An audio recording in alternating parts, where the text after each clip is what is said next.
Hello, English learners. Welcome back to English Pod. My name is Marco. And I'm Erica. We're bringing you an advanced lesson today. That's right. An advanced lesson where we talk about investing in emerging markets. Right. So it's kind of a business topic. It's kind of a world topic as well. Yes. And it's pretty difficult. Yeah, it is really hard. Right. So if you're listening and you don't understand everything, please don't get discouraged. Don't worry about it because we're here to learn. Yes, and we're here to help you. Right. Mm-hmm. So let's get started with this. I'm really excited about this lesson. Yeah. Okay. Well, Marco, maybe you can tell us a little bit. What is an emerging market? An emerging market is a market that is starting to develop. Okay. And it's growing rapidly. So you can maybe give some examples of emerging market. Well, for example, China is an emerging market. Yeah. In the last years, it's been growing rapidly. More and more people are moving to the middle class and have money to spend. Right, exactly. Mm-hmm. So China is like a really great example of an emerging market. All right. Well, with that, let's listen to the dialogue for the first time.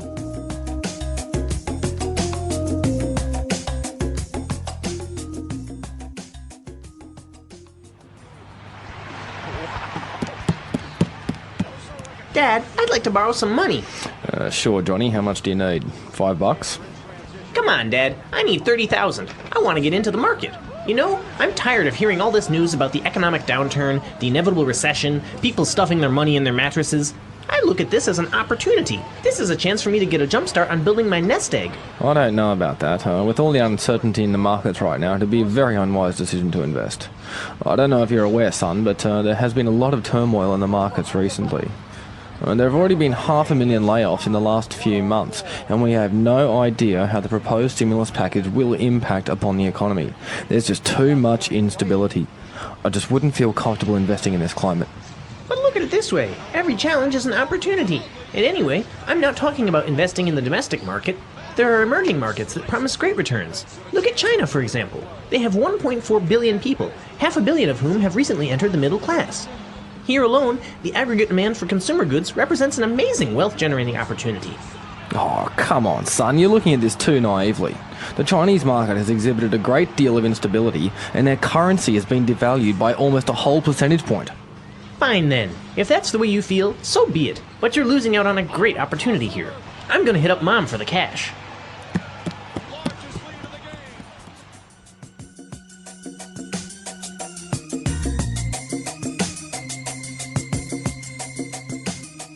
Well, it sounds like the dad has missed out on a really big investment opportunity, hey? Yeah, his son is pretty smart. Yeah. Pretty smart little boy. Uh-huh. Okay, so we have some great words that we want to look at here. Mm-hmm. Why don't we start with the first one? Turmoil. Turmoil. Turmoil. Turmoil. So we have some great examples of how turmoil is used in different sentences. So let's listen. Example 1.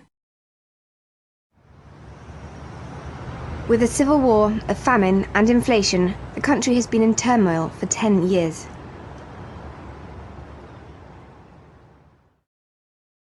Example 2.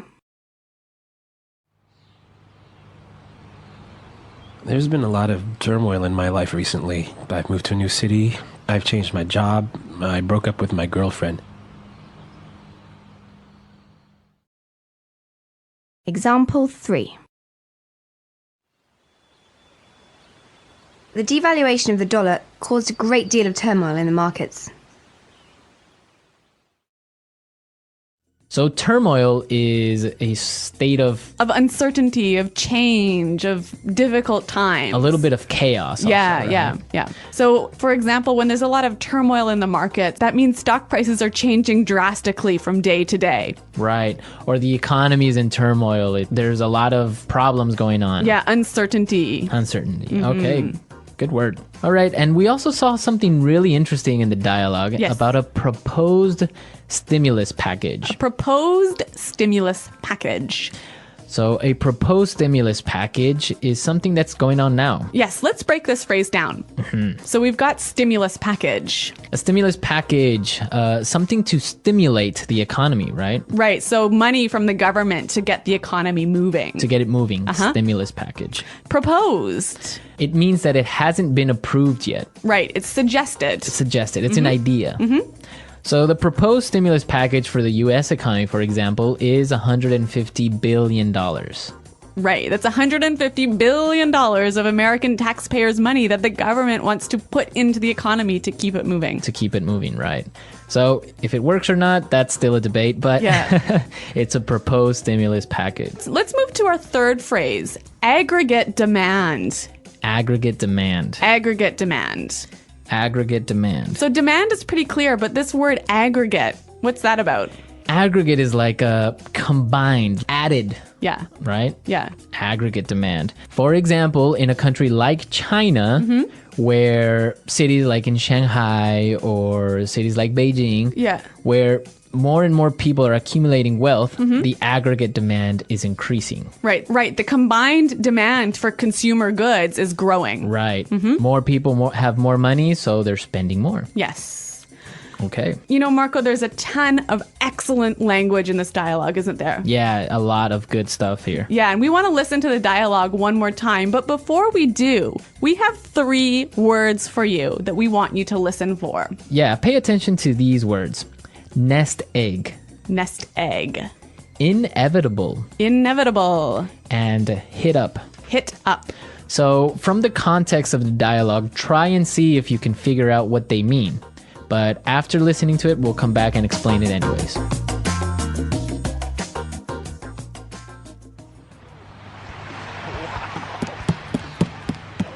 Dad, I'd like to borrow some money. Sure, Johnny. How much do you need? $5? Come on, Dad. I need $30,000. I want to get into the market. You know, I'm tired of hearing all this news about the economic downturn, the inevitable recession, people stuffing their money in their mattresses. I look at this as an opportunity. This is a chance for me to get a jump start on building my nest egg. I don't know about that. With all the uncertainty in the markets right now, it'd be a very unwise decision to invest. I don't know if you're aware, son, but there has been a lot of turmoil in the markets recently. There have already been 500,000 layoffs in the last few months, and we have no idea how the proposed stimulus package will impact upon the economy. There's just too much instability. I just wouldn't feel comfortable investing in this climate. But look at it this way. Every challenge is an opportunity. And anyway, I'm not talking about investing in the domestic market. There are emerging markets that promise great returns. Look at China, for example. They have 1.4 billion people, 500 million of whom have recently entered the middle class. Here alone, the aggregate demand for consumer goods represents an amazing wealth-generating opportunity. Oh, come on, son. You're looking at this too naively. The Chinese market has exhibited a great deal of instability, and their currency has been devalued by almost a whole percentage point. Fine then. If that's the way you feel, so be it. But you're losing out on a great opportunity here. I'm gonna hit up Mom for the cash.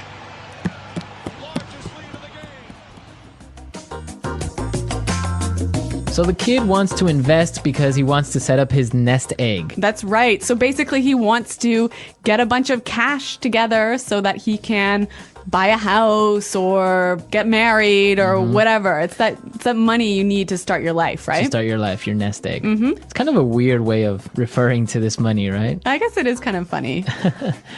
And also the little boy talked about an inevitable recession. Yes, inevitable. Inevitable. Inevitable basically means unavoidable. Right. So this guy thinks that the recession is unavoidable. It's gonna happen. Yes, inevitable. You know, this word inevitable, if you apply the root word, you can get a noun, an adjective, or an adverb, right? Right. So we've got some examples where you can see this word in action. Example 1. Jason knew he was going to get laid off, but he was trying to delay the inevitable.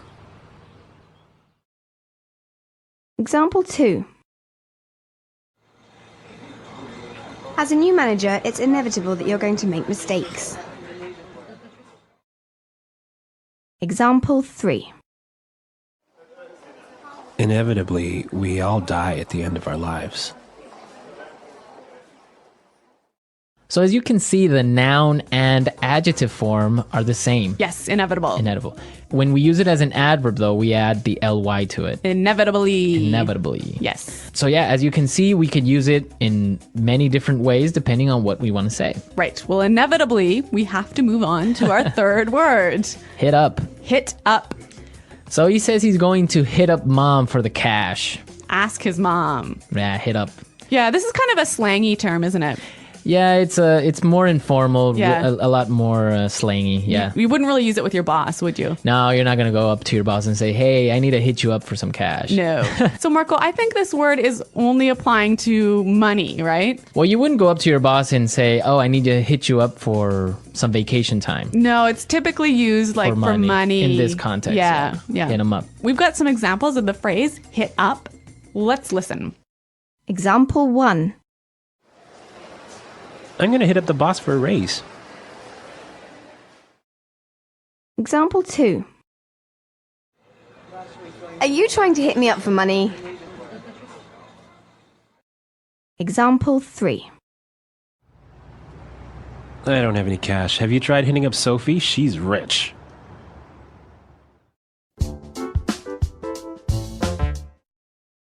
Have you ever wondered where the next big opportunities are in the world? Not just for business, but for growth, for jobs, for new ideas? Today, I want to talk about something that might sound a little serious at first, but it's actually really exciting: emerging markets. These are countries that are growing fast and changing quickly. They are not as rich as the United States or Germany yet, but they're on the way. Places like China, India, Brazil, and Vietnam. These countries are building more factories, making new products, and getting stronger economies every year. Why is this important for English learners? Because the world is changing. Many companies are doing business in these new places. That means more chances for work, travel, and communication. When you understand how emerging markets work, you also improve your business vocabulary, your world knowledge, and your ability to speak English in real conversations. An emerging market is like a young tree. It's not very big yet, but it's growing fast. One day, it could become a strong, tall tree that gives fruit, shade, and life. These markets are full of people who are starting to earn more money, buy more things, and live better lives. For example, in China, millions of people have moved from villages to cities. They now have jobs in offices and factories. They buy phones, clothes, and even cars. This is what we call rising demand. Now, imagine you're a business person. Wouldn't you want to sell your products where more people have money to spend? That's why many smart investors are looking at emerging markets. They believe that these places will become stronger in the future, and if they invest now, they might get big rewards later. But investing is not always easy or safe. There are also risks. Things can change quickly in emerging markets. Prices go up and down. Politics can be unstable. That's why people talk about market risk and uncertainty. Still, many see these challenges as chances. They say, where there's risk, there's also opportunity. When you hear people use words like instability, growth potential, or investment climate, they're often talking about places like India or Brazil. These are countries that can surprise the world with how fast they grow, but they can also make investors nervous because of sudden changes. In this podcast, we'll explore more about how these markets work, what words and phrases are useful when talking about money, growth, and opportunity, and how English learners like you can speak more clearly and confidently about the world economy, even in everyday conversations. Let's keep going and dive deeper into this fascinating topic. When people talk about emerging markets, they often mention growth. But what does that really mean? Growth in this case means that the economy of a country is getting bigger. More people are working, more companies are making products, and more money is moving around. In simple terms, things are getting better. People are no longer just surviving. They're starting to live more comfortably. They can save money, spend on things they enjoy, and even travel. A big reason for this growth is urbanization. This is when people move from the countryside to the city. In the city, they often find better jobs and higher salaries. They might work in technology, in offices, or in modern factories. When more people earn more money, they start to buy things: better food, clothes, phones, cars. This creates what we call consumer demand. Now imagine millions of people suddenly wanting to buy a phone or a new car. That's a huge opportunity for companies. They rush to these markets to sell their products. And if the economy keeps growing, companies make more money and the country becomes stronger. This is why emerging markets are so exciting for business people. There's a lot of potential, but with opportunity comes risk.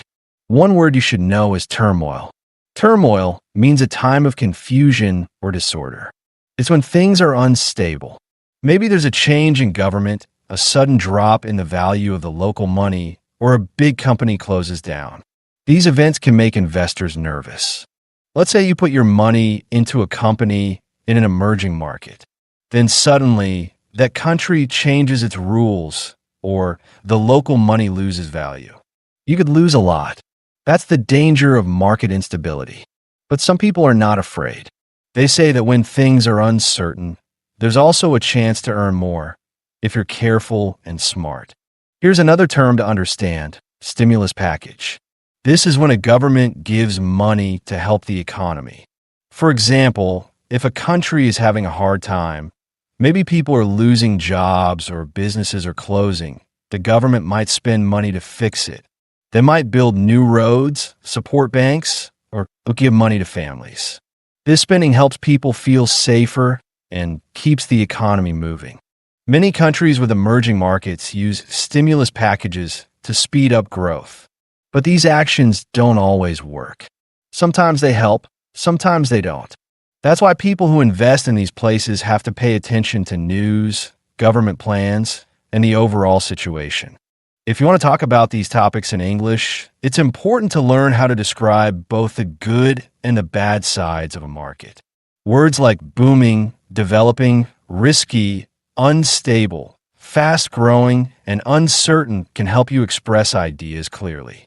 These are useful not just in business, but in daily conversations too, especially when you're talking about travel, jobs, or world news. So while emerging markets are full of exciting possibilities, they also require careful thinking. Understanding this balance between risk and reward can help you grow your English skills and your global knowledge at the same time. One important idea in emerging markets is something called aggregate demand. It may sound complex, but it's not too hard to understand. Let's break it down. The word demand means how much people want to buy things. And aggregate means total or combined.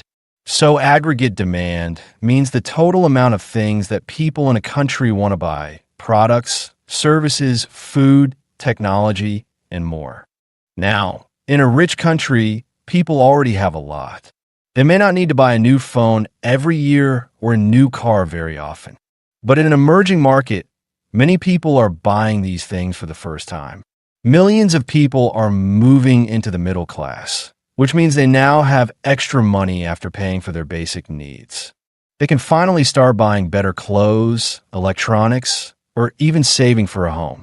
This growing demand is what makes companies so interested. If you're a company that makes shoes and suddenly 50 million people in a new market want shoes, that's a big opportunity. You can grow your business quickly. And for a country, when businesses grow, the economy gets stronger and life improves for more people. But here's where it gets interesting. When demand rises fast, prices sometimes rise too. That's called inflation. People want more, but there may not be enough to go around. So the price of bread, gasoline, or housing can go up. If prices rise too quickly, it can cause problems. That's why governments and companies have to manage growth carefully. Sometimes a government might try to control inflation by changing the value of its money. This is where the word devalue comes in. To devalue a currency means to reduce its worth compared to other currencies. For example, if $1 used to be equal to 10 units of another currency, and now it's equal to 12, that means the local currency has been devalued. Why would a country do this? Well, it makes their products cheaper for people in other countries. That can help them sell more to the world. But it also means that imported goods, things they buy from other countries, will cost more. So again, it's a balance. It can help in one way, but hurt in another. This kind of economic strategy is common in emerging markets. These countries are still learning how to balance growth, inflation, and global trade. That's part of why these markets can feel unpredictable. For English learners, these are important words to practice. Aggregate demand, inflation, devalue, currency, and imported goods. They're not just for business. You can use them in everyday life too, especially when you're talking about shopping, travel, or the cost of living.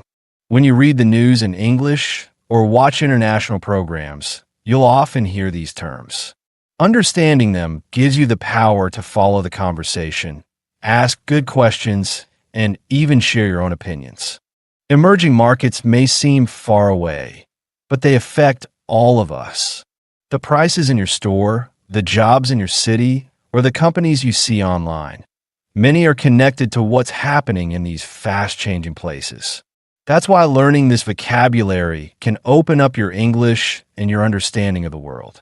When talking about investing, one phrase that often comes up is building a nest egg. This doesn't mean collecting bird eggs. It's actually a way to talk about saving money for the future. A nest egg is money that you save slowly over time. People usually use it for something important like buying a home, starting a business, or retiring one day. In many emerging markets, people are beginning to think more about their financial future. Before, most people didn't have extra money to save. They lived day by day. But now, as more people get better jobs and earn higher incomes, they start saving. They open bank accounts, learn about investing, and try to build their own nest egg.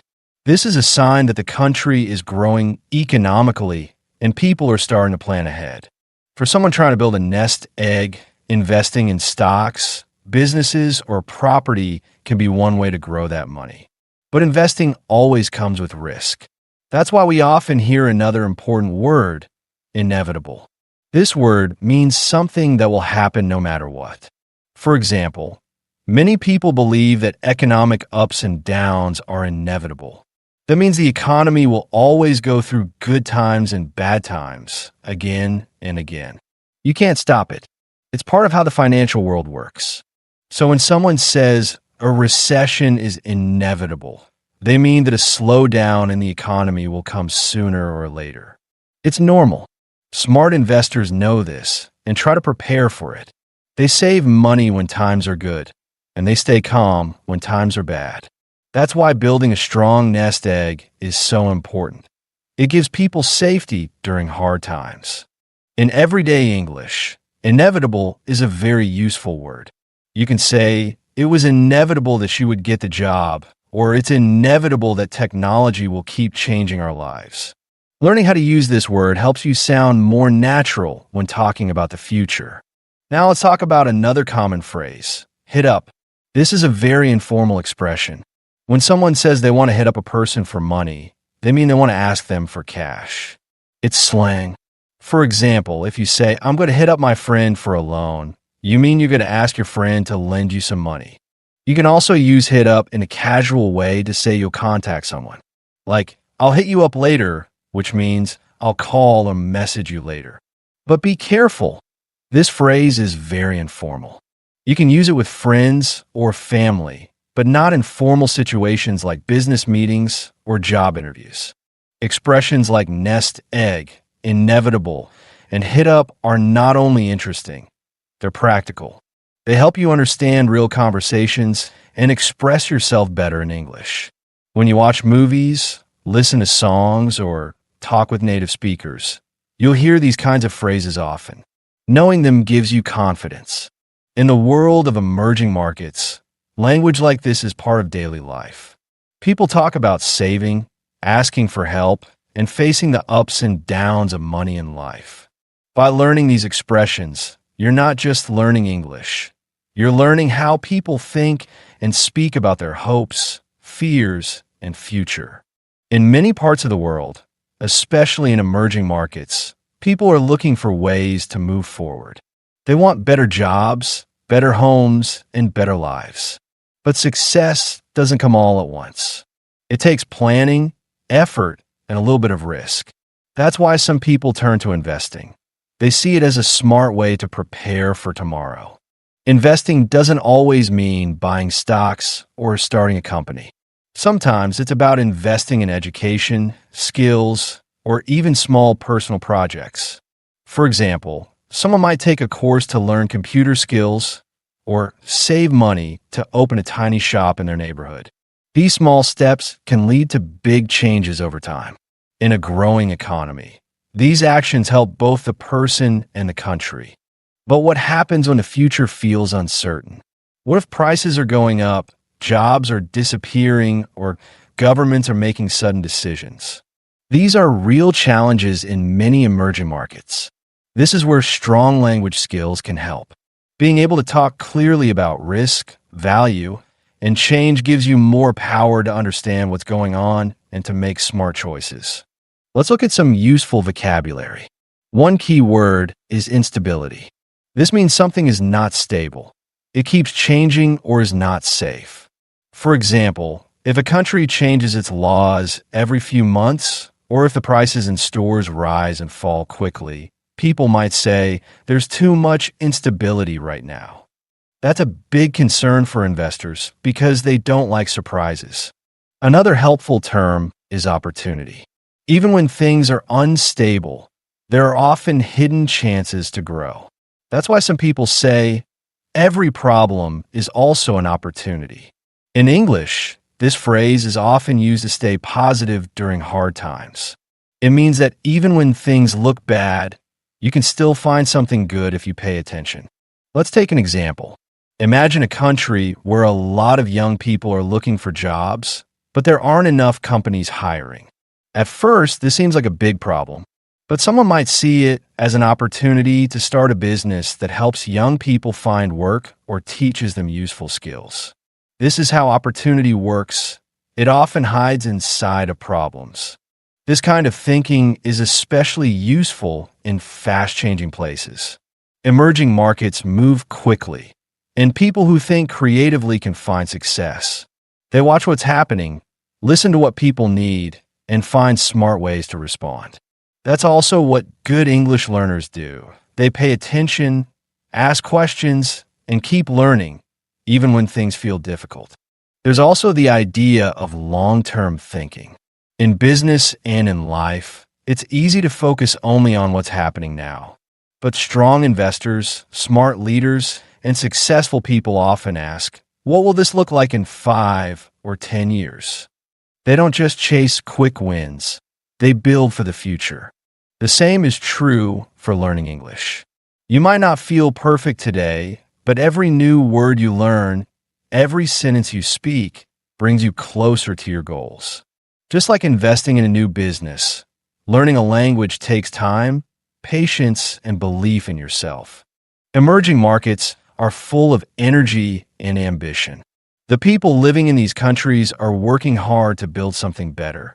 They face problems, but they also create solutions.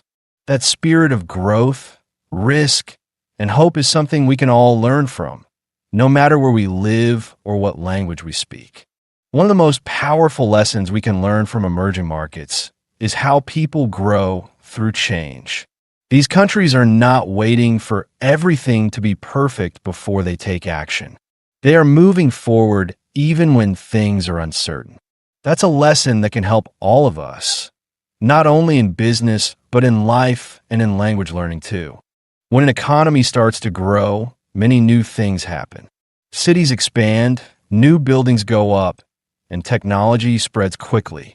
But at the same time, problems also grow. Traffic gets worse, pollution increases, and some people get rich faster than others.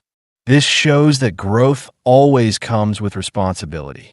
For a country to become truly strong, it needs not just money, but also good planning, education, and fair opportunities for everyone. That's why communication is so important. Governments, companies, and communities need to talk clearly and honestly. And for people in these markets, learning English often becomes a key step. English is the language of business, science, and international news. Knowing it opens doors to jobs, education, and global ideas. You might not live in an emerging market yourself, but the skills and lessons from these places apply everywhere. When you learn to describe change, to talk about risk and growth, and to express ideas about money, planning, and hope, you're learning more than just vocabulary. You're learning how the world works. Let's review some of the useful expressions and ideas we've explored. Emerging markets, aggregate demand, devalue, turmoil, stimulus package, nest egg, inevitable, instability, and hit up. These are real words used in everyday English when people talk about money, change, and the future.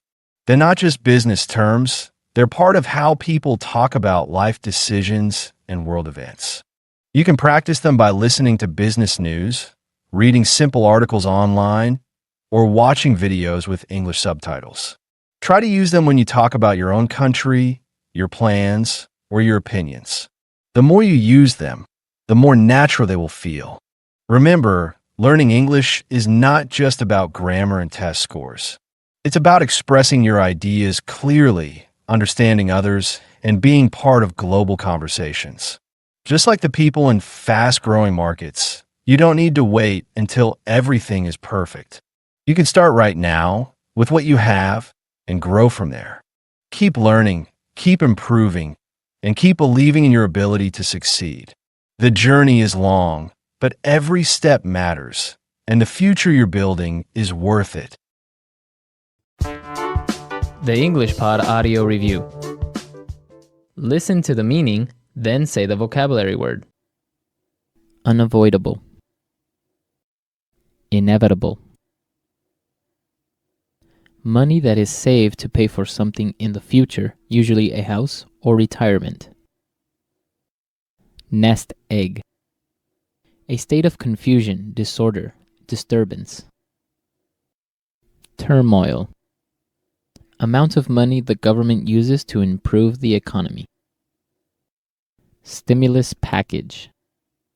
State of not being stable, being likely to change. Nations undergoing quick industrialization. Emerging market. Combined. Reduced in value. Devalue. Ask for money. Hit up. Let's try that faster. Unavoidable. Inevitable. Ask for money. Hit up. Amount of money the government uses to improve the economy. Stimulus package. State of not being stable, being likely to change.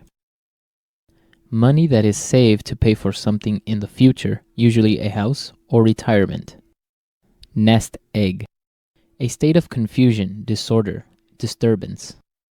Turmoil. State of not being stable, being likely to change. A state of confusion, disorder, disturbance. Turmoil. State of not being stable, being likely to change.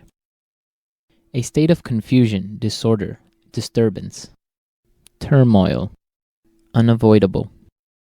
Inevitable. Reduced in value. Devalue. Nations undergoing quick industrialization. Emerging market. State of not being stable, being likely to change. Nations undergoing quick industrialization. Emerging market. Now say the word and hear it in a sentence. Inevitable.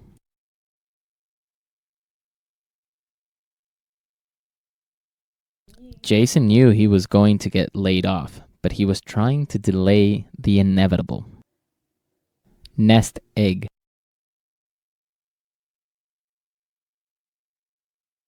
I invested in the stock market 5 years ago and built a nice nest egg. Turmoil.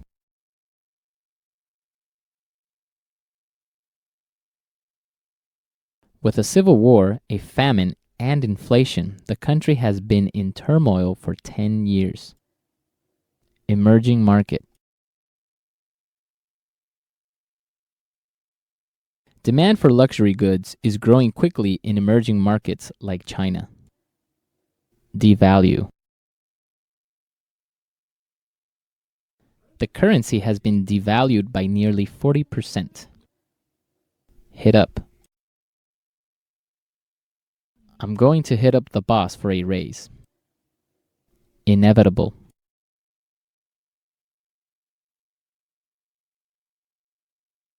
Jason knew he was going to get laid off, but he was trying to delay the inevitable. Emerging market.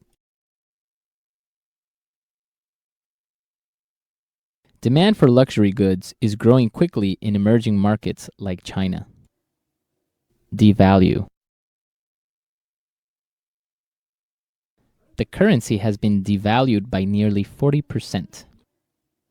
Hit up. I'm going to hit up the boss for a raise. Emerging markets. It's not always easy to understand what's happening in the world of business and finance, especially when we hear words like recession, emerging markets, or stimulus packages. But these are the kinds of topics that can affect our everyday lives, even if we're not investors or economists.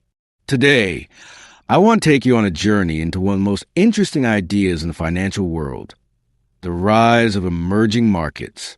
These are countries whose economies are growing fast and becoming more important in global trade and investment. And believe it or not, understanding this topic can also help you improve your English.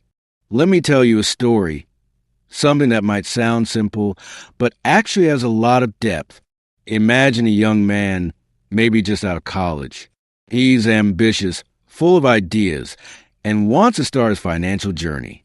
He doesn't want to wait until he's 40 to think about his future.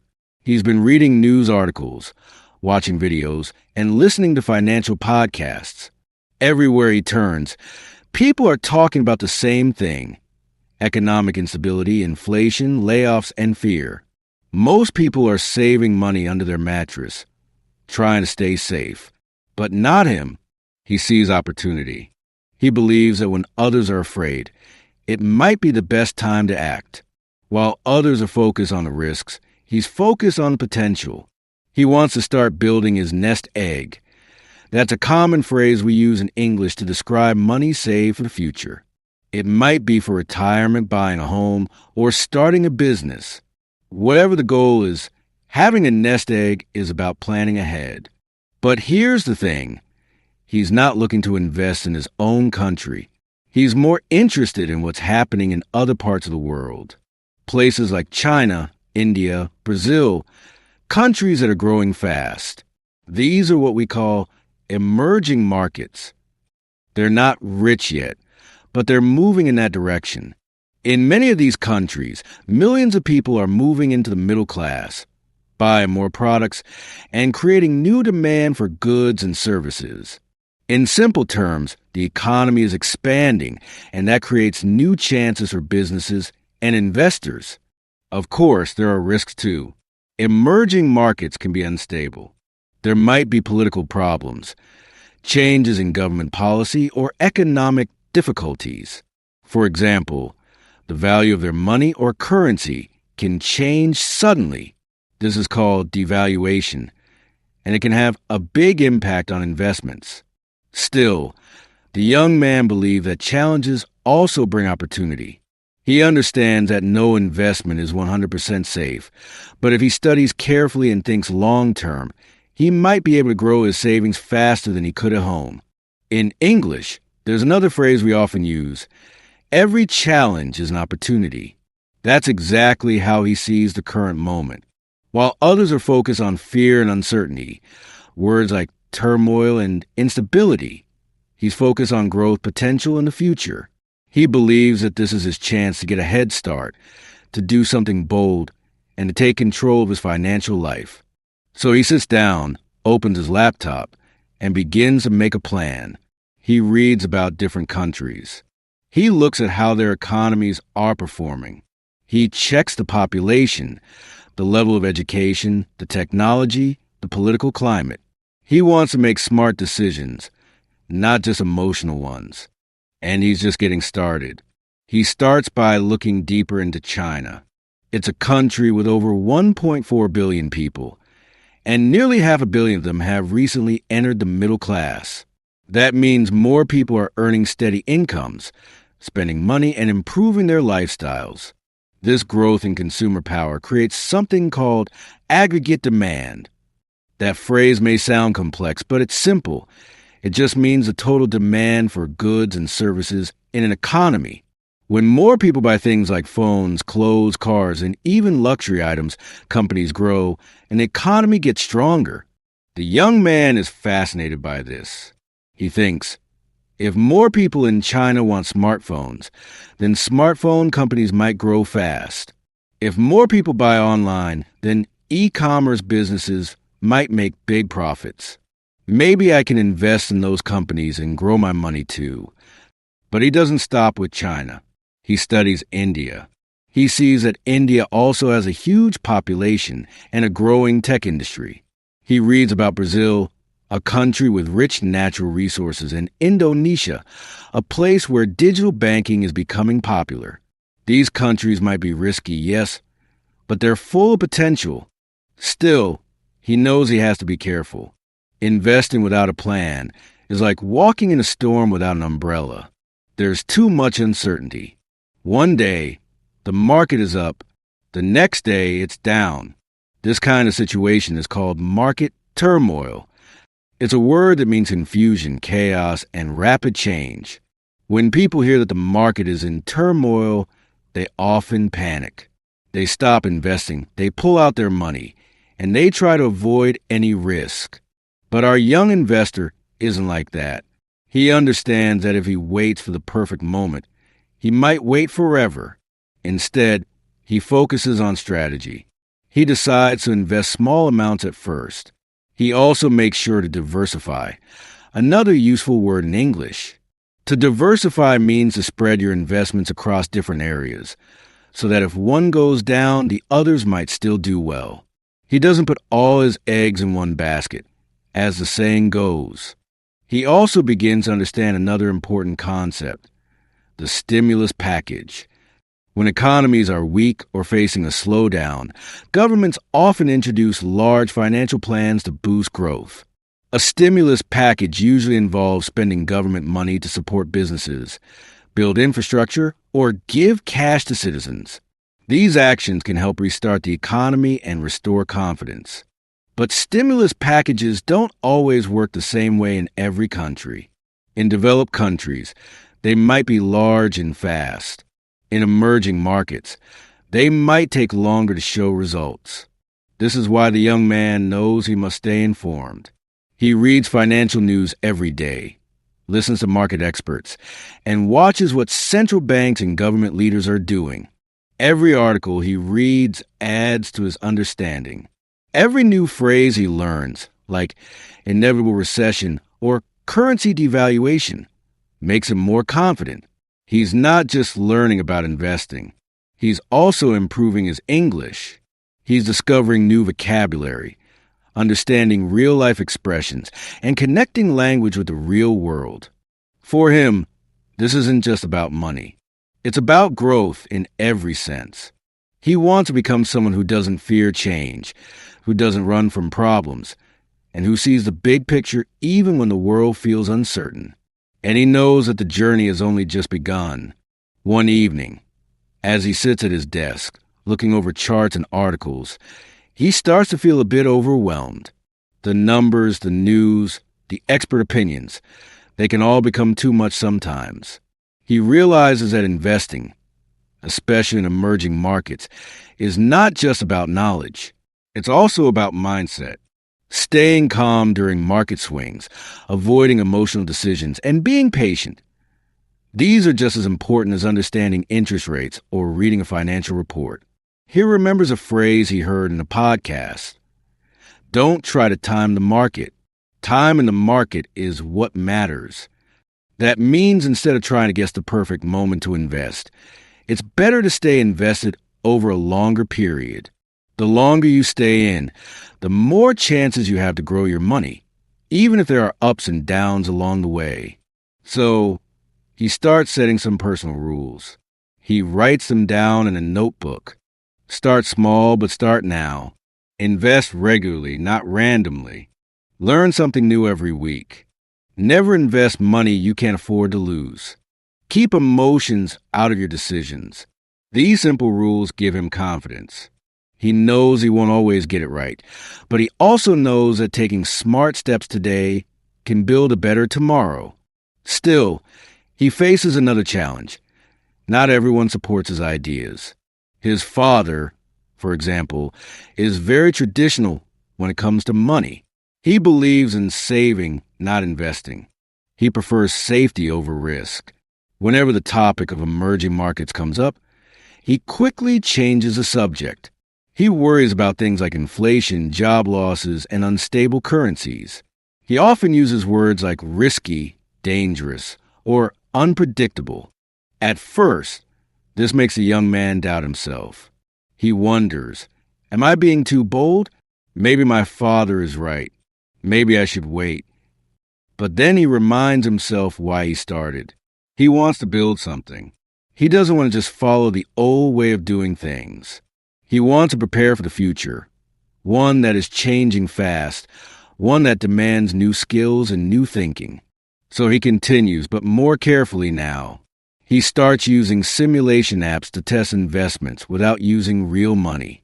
He reads beginner guides on economic cycles, interest rates, and market corrections. He listens to interviews with economists who explain things in simple, practical terms. Bit by bit, his understanding grows. He also starts paying attention to the little signals that many people miss. For example, he notices how tech companies are opening offices in developing countries. He sees how international brands are creating products specifically for new middle-class consumers in Asia and South America. These trends show that big businesses are also betting on emerging markets. And if they believe in the future of these places, maybe he's not so crazy after all. Along the way, he also learns new phrases and idioms. One of his favorites is hit up, which means to ask someone for money in a casual way. He laughs as he remembers a moment when he jokingly said to his sister, "I might hit up Mom for some investment cash." It's a funny expression and a bit informal, but it helps him feel more connected to the language. He realizes that learning English through real-world topics like investing is more effective and more interesting than just memorizing words from a textbook. Now, every day feels like progress. He's not just planning for a better financial future. He's also becoming a better English speaker. And that, too, is a kind of investment.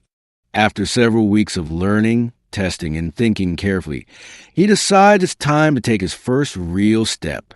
Not a big one, just a small investment in a company that operates in multiple emerging markets. It's a company that sells basic household products, things people need no matter where they live. Soap, toothpaste, and cleaning supplies. These kind of products are always in demand, and he thinks that's a smart place to begin. He opens an online investment account. The process takes a few days, and at first, the forms and technical terms confuse him. He sees words like portfolio, dividends, risk tolerance, and liquidity. Instead of guessing, he writes them down and looks them up. Each new word becomes part of his vocabulary. Every new concept he learns makes him more confident. Finally, the day comes. He buys his first shares. It's not a huge amount, but it's meaningful. It represents more than money. It's a symbol of his growth, his learning, and his courage. After clicking buy, he feels a wave of excitement. Then, almost immediately, he feels nervous. What if the stock drops tomorrow? What if he made a mistake? But then he breathes deeply. He remembers the bigger picture. He's not here for quick profits. He's here to build, to learn, and to keep moving forward. Over the next few weeks, he follows the company's performance. He reads its financial news, follows how it responds to changes in the global economy, and even watches interviews with its CEO.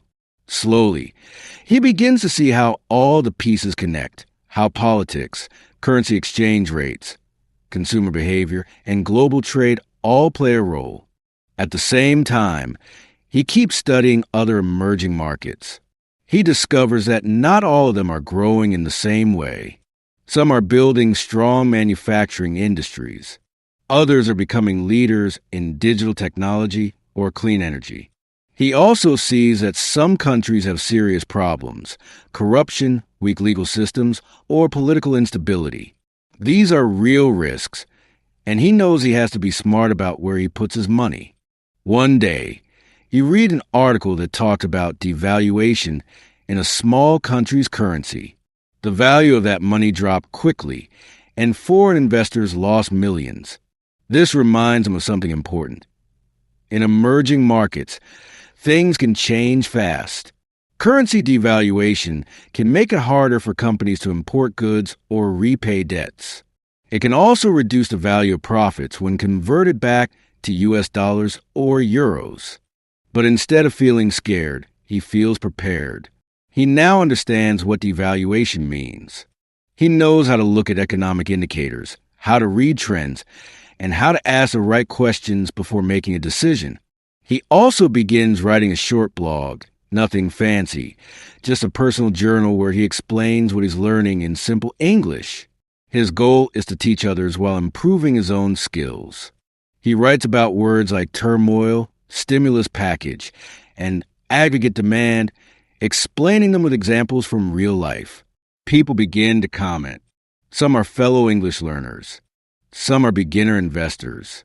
They ask questions, share ideas, and thank him for making complicated topics easier to understand. Through this, he finds something unexpected. Teaching helps him learn even more. When he explains a phrase like inevitable recession or hit up for cash, he remembers it better. He uses it naturally. His English becomes smoother, more fluent, more real. Now, his journey is more than personal. He's building a small community, sharing knowledge, and becoming a voice of clarity in a noisy world. And he's just getting started. Months pass, and with each step, his confidence grows. His investment hasn't made him rich, but it's growing slowly and steadily. More importantly, he's built a system, a habit of learning, tracking, and thinking critically. He now understands the basic rhythm of the market. How emotions often drive prices more than facts, how fear and greed play tug-of-war on investor behavior, and how patience usually wins in the end. He notices how headlines often use strong, emotional words like crash, turmoil, panic, or boom. At first, he used to react quickly when he saw these words. Now, he reads more calmly, checking the actual data behind the noise. He knows that bad news gets clicks, but smart decisions come from clear thinking. One day, he hears about a political crisis in one of the countries he's been studying. The local currency falls. The market reacts. Stocks drop suddenly. Many investors sell in fear, but he pauses. He reviews the facts. He asks himself, is this a long-term problem or just a short-term shock? After some research, he realizes that the company he invested in is not deeply affected by the crisis. It continues operating. It continues selling. So instead of selling his shares in a panic, he holds them. This is one of his biggest lessons. Don't let emotions take over your decisions. Another day, he comes across a news report about a new stimulus package in a major emerging economy. The government is planning to spend billions on public transportation, digital infrastructure, and energy projects. He smiles. He remembers the meaning of that phrase, stimulus package. It's money the government uses to support the economy, especially during difficult times. These actions can boost growth, create jobs, and increase consumer confidence. He also understands that this kind of government spending might benefit specific industries. He reads more about companies that build infrastructure or supply materials. He doesn't rush to invest, but he adds a few new names to his watch list. He's now using English not only to learn about the world, but to participate in it. When he reads articles or watches videos, he pays attention to how words are used in context. He writes down useful phrases like economic downturn, building a nest egg, or market instability. These are expressions people use in real life, at work, on the news, in meetings. They are the language of the modern world. He even starts practicing aloud. He picks a news article, reads it carefully, and then explains it in his own words. This helps both his vocabulary and his speaking skills. He records himself, listens back, and improves. It's not always easy, but it's rewarding. By now, he's no longer the uncertain beginner who once clicked by with shaking hands. He's thoughtful, curious, and steady. He knows he still has a lot to learn about markets, about language, about life. But he also knows he's on the right path. And perhaps the most valuable lesson he's learned is this: growth, whether financial or personal, comes from doing small, smart things every day. You don't have to be a genius. You just have to be consistent. Keep learning. Keep trying. Keep building. There comes a moment when he looks back at how far he's come. It's not about the money he's made or the new words he's learned. It's about the transformation, the quiet confidence he now carries. He's no longer just a student of English or a beginner in investing. He's someone who takes initiative, who finds patterns in complexity, and who knows how to ask the right questions. He now sees investing as more than just buying and selling. It's about understanding people, behaviors, cultures, and systems. It's about seeing how one event in one part of the world can affect markets in another. He begins to think globally, but also practically. For example, when he reads that millions of people in Southeast Asia are opening their first bank accounts through mobile apps, he sees more than just a headline. He sees a trend, an opportunity, and a shift in financial behavior. That's how real investors think, and how real English learners grow. They don't just memorize facts. They connect them to the real world. He also understands the importance of failure. Not every choice he made was perfect. He did lose some money on one early investment. But instead of quitting, he studied what went wrong. He read expert analysis, reviewed his decisions, and made changes. He learned the true meaning of another valuable phrase. Every mistake is a lesson in disguise. And through all of this, his English has evolved naturally, not from memorizing long vocabulary lists, but by using English in real situations, reading, writing, listening, and speaking. He now knows that learning a language is not about being perfect. It's about expressing ideas clearly, understanding others, and staying curious. He continues to blog in English, but now his posts are more thoughtful and clear. He gets messages from people around the world. Learners like him try to improve their lives. Some ask for advice. Some share their own journeys. These connections remind him that learning is not a race. It's a community, a movement, a lifelong habit. Looking ahead, he's excited, not just about money or markets, but about how much more there is to learn. New technologies, new regions, new opportunities, all waiting to be explored. And with each new discovery, he knows he'll grow just a little more. His journey isn't over. In fact, it's only just begun. But now he walks with purpose, with knowledge, with courage, and with the language he once feared, now fully part of his voice. The English Pod Audio Review.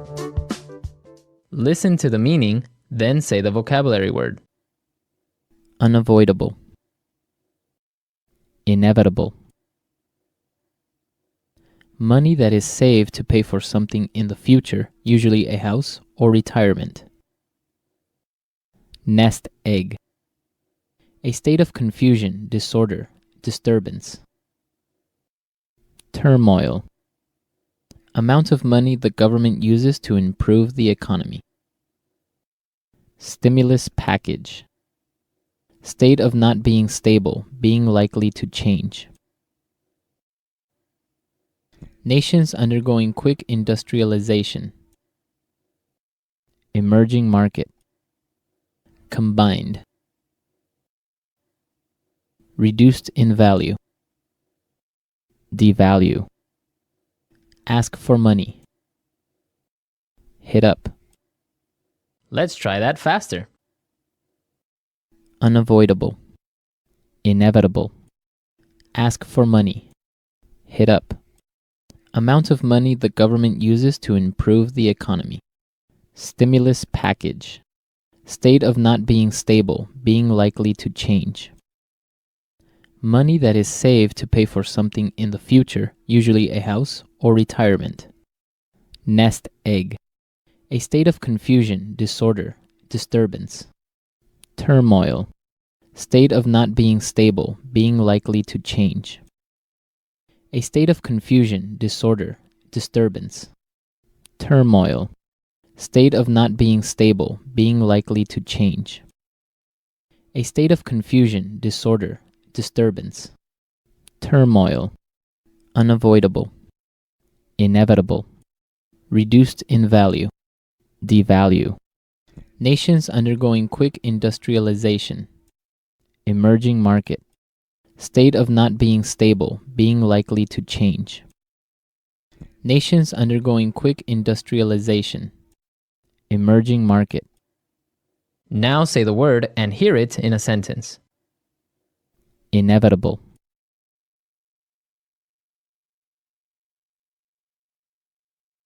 Jason knew he was going to get laid off, but he was trying to delay the inevitable. Nest egg.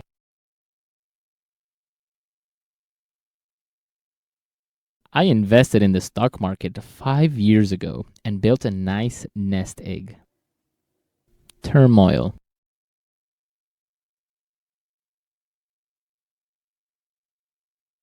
With a civil war, a famine, and inflation, the country has been in turmoil for 10 years.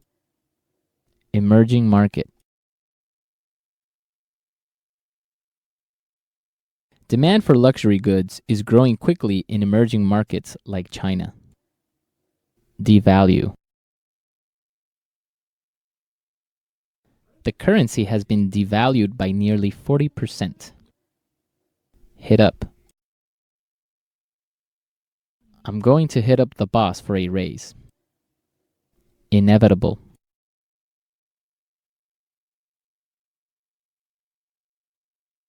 Jason knew he was going to get laid off, but he was trying to delay the inevitable. Emerging market. Demand for luxury goods is growing quickly in emerging markets like China. Devalue.